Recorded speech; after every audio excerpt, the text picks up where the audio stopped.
Pemirsa, terima kasih Anda masih di www.binus.tv bersama saya Melissa Gilbert di Dialog Spesial. Dan kali ini tema kita adalah Handwriting Analysis Teknik dengan narasumber kita founder dan director dari Gestalt Center yaitu Bapak Sandy Sucipto. Oke, tadi ada satu pertanyaan yang benar-benar saya ingin tanyakan. Ini satu hasil karya seseorang, hasil tulisan seseorang, satu kertas ini, berapa orang yang mengerjakan ini Bapak? Bisa analisisnya? Iya, untuk analisisnya. Satu orang cukup. Satu orang cukup, 1 jam cukup keluar analisisnya. Wow, padahal tadi yang dianalisis cukup banyak gitu, huruf gitu. Kenapa hanya 1 jam?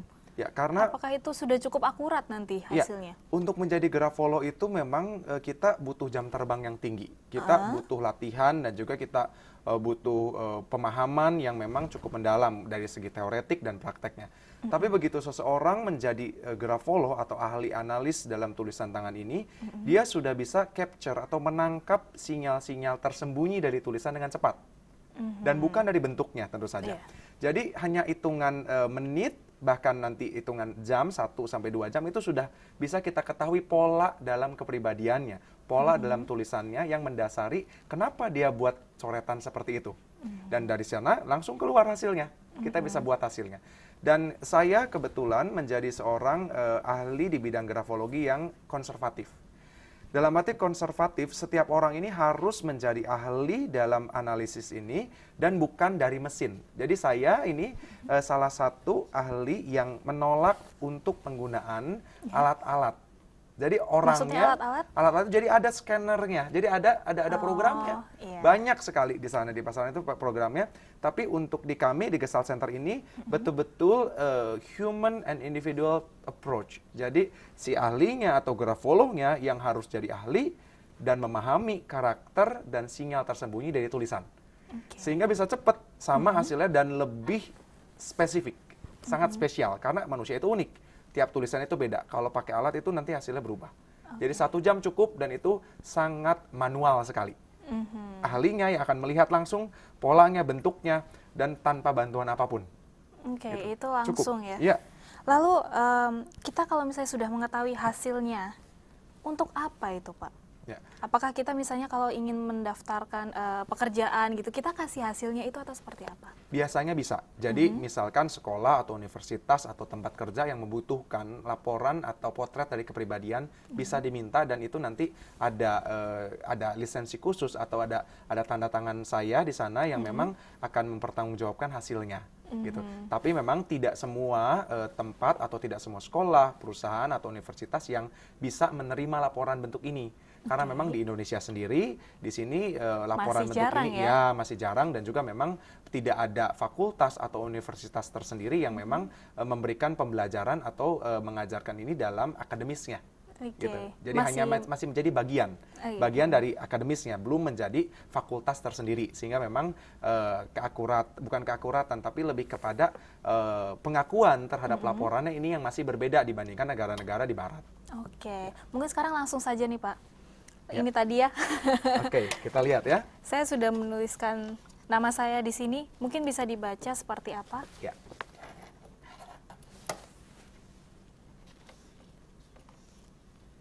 Kita lihat di sini. Tadi Melissa buat di sini ada 2 bentuk, teman-teman. Ya.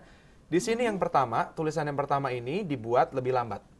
Ya, di sini dibuat lebih lambat dan di sini dibuat lebih cepat. 2 bentuk ini kalau kita lihat secara umum ini sama persis.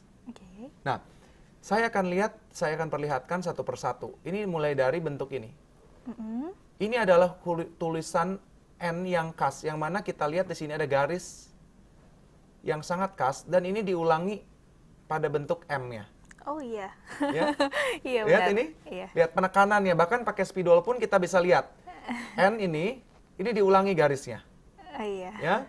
Kemudian kalau kita perhatikan di sini, setiap kali Melissa buat tarikan garis vertikal, ini selalu ada penebalan dan penipisan. Nah, kita lihat ini. Di bagian atas, di bagian atas, ini selalu lebih tebal dibandingkan di bagian tengah. Oke, benar sekali. Ya, dan dibandingkan dengan bagian bawah.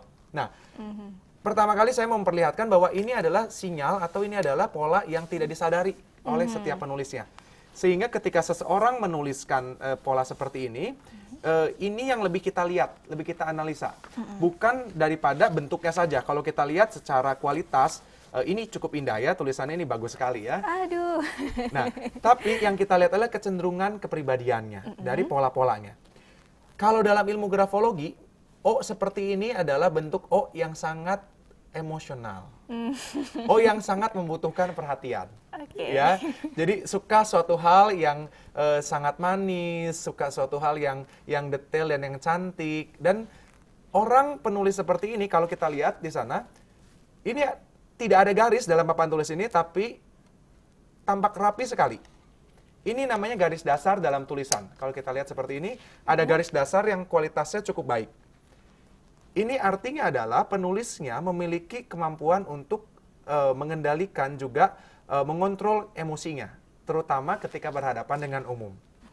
Nah, kemudian kita lihat di sini. Ini kita lihat tulisan ini dari satu kata, Nova Melissa Gilbert. Ada jarak yang cukup sempit dibandingkan dengan bentuk huruf yang paling sedikit. Dibandingkan dengan Nova ini namanya spasi antar kata ini sangat sempit. Juga di spasi yang kedua, dan ini sama diulangi. Oh iya, benar sekali. Ya, saya nggak sadar itu. Dan pola ini selalu sama, pola seperti ini pada penulis ya, walaupun ini hanya nama saja.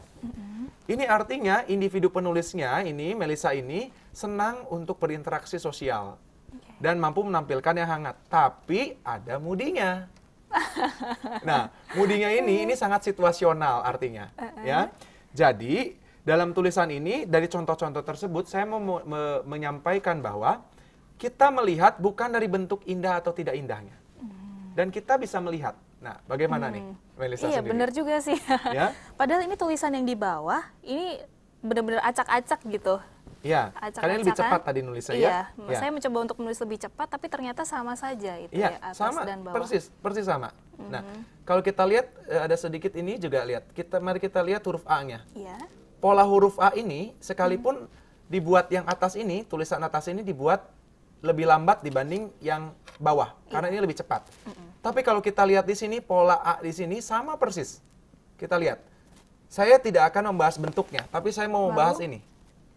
Perhatikan ini bagian kecil di sini. Iya. Dan bagian kecil di sini. Yang satu bedanya menempel persis rapat, yang satu terbuka. Tetapi ada penekanan pada ujung garis pada huruf A ini. Oke, benar. Dan ini. Ya. Dan ini diulangi kembali. Ya. Nah, dari bentuk ini tidak disadari oleh penulisnya. Dan ini punya arti dalam grafologi. Apa itu artinya? Yang ini biasanya itu kalau kita punya keinginan, kalau penulis seperti ini itu tuh sangat menggebu di awal. Jadi sangat-sangat bersemangat, tetapi kalau kurang mampu mempertahankan emosinya itu hilang dan lupa jadinya. Oke, jadi kembali ke emosi. Ya, ini tadi betul. Karena pola tulisan seperti ini namanya pola tulisan arcade kalau dalam grafologi. Pola tulisan arcade ini adalah individunya tertarik pada hal-hal yang sifatnya emosional. Dia penekanannya pada emosi daripada hal-hal yang bersifat rasional atau kaku.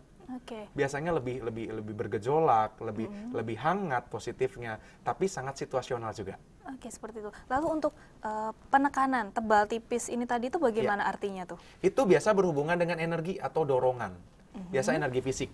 Kalau misalkan orang punya penekanan tebal itu di bagian atas, itu dia menampilkan aspek rasio atau pemikirannya. Jadi logikanya itu dia tampilkan sungguh ke lingkungan daripada bagaimana penyesuaian dirinya. Nah, tapi kalau penekanannya itu di bagian tengah, itu dia sukanya sosial. Jadi begitu di lingkungan sosial dia hangat, ramah. Nah, untuk tulisan Melissa di sini, ini penekanannya ini pindah-pindah, tetapi umumnya di bagian atas.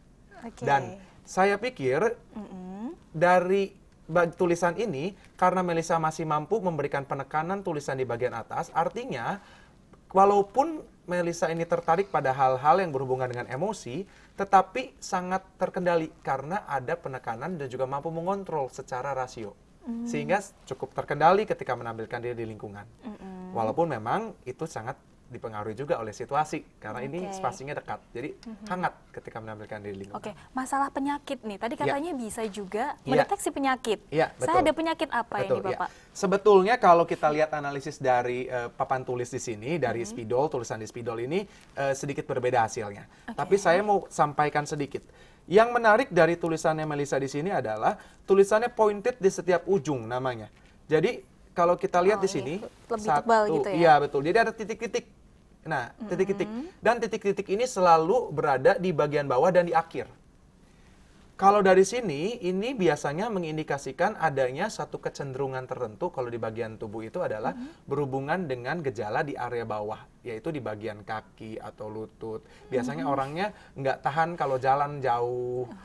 Kemudian biasanya orangnya juga ini mudah capek atau mudah pegal, mudah kram di bagian kaki. Kemudian yang menarik juga di sini selalu ada lubang yang cukup besar. Kita lihat ini. Ini terjadi ketika nulis cepat. Iya, Karena waktu menulis orang nulis cepat. cepat itu pikirannya atau syarafnya itu tidak bisa mengontrol dengan sempurna. Oke. Jadi ada banyak respon tidak disadari. Nah, seperti ini nih. Iya. Ini lubang di area atas ini berhubungan dengan adanya bisa kalau ekstrimnya itu adalah disability. Disability tapi berhubungan dengan sistem syaraf di kepala. Tapi ini masih bagus sekali kualitasnya, jadi tidak ada masalah.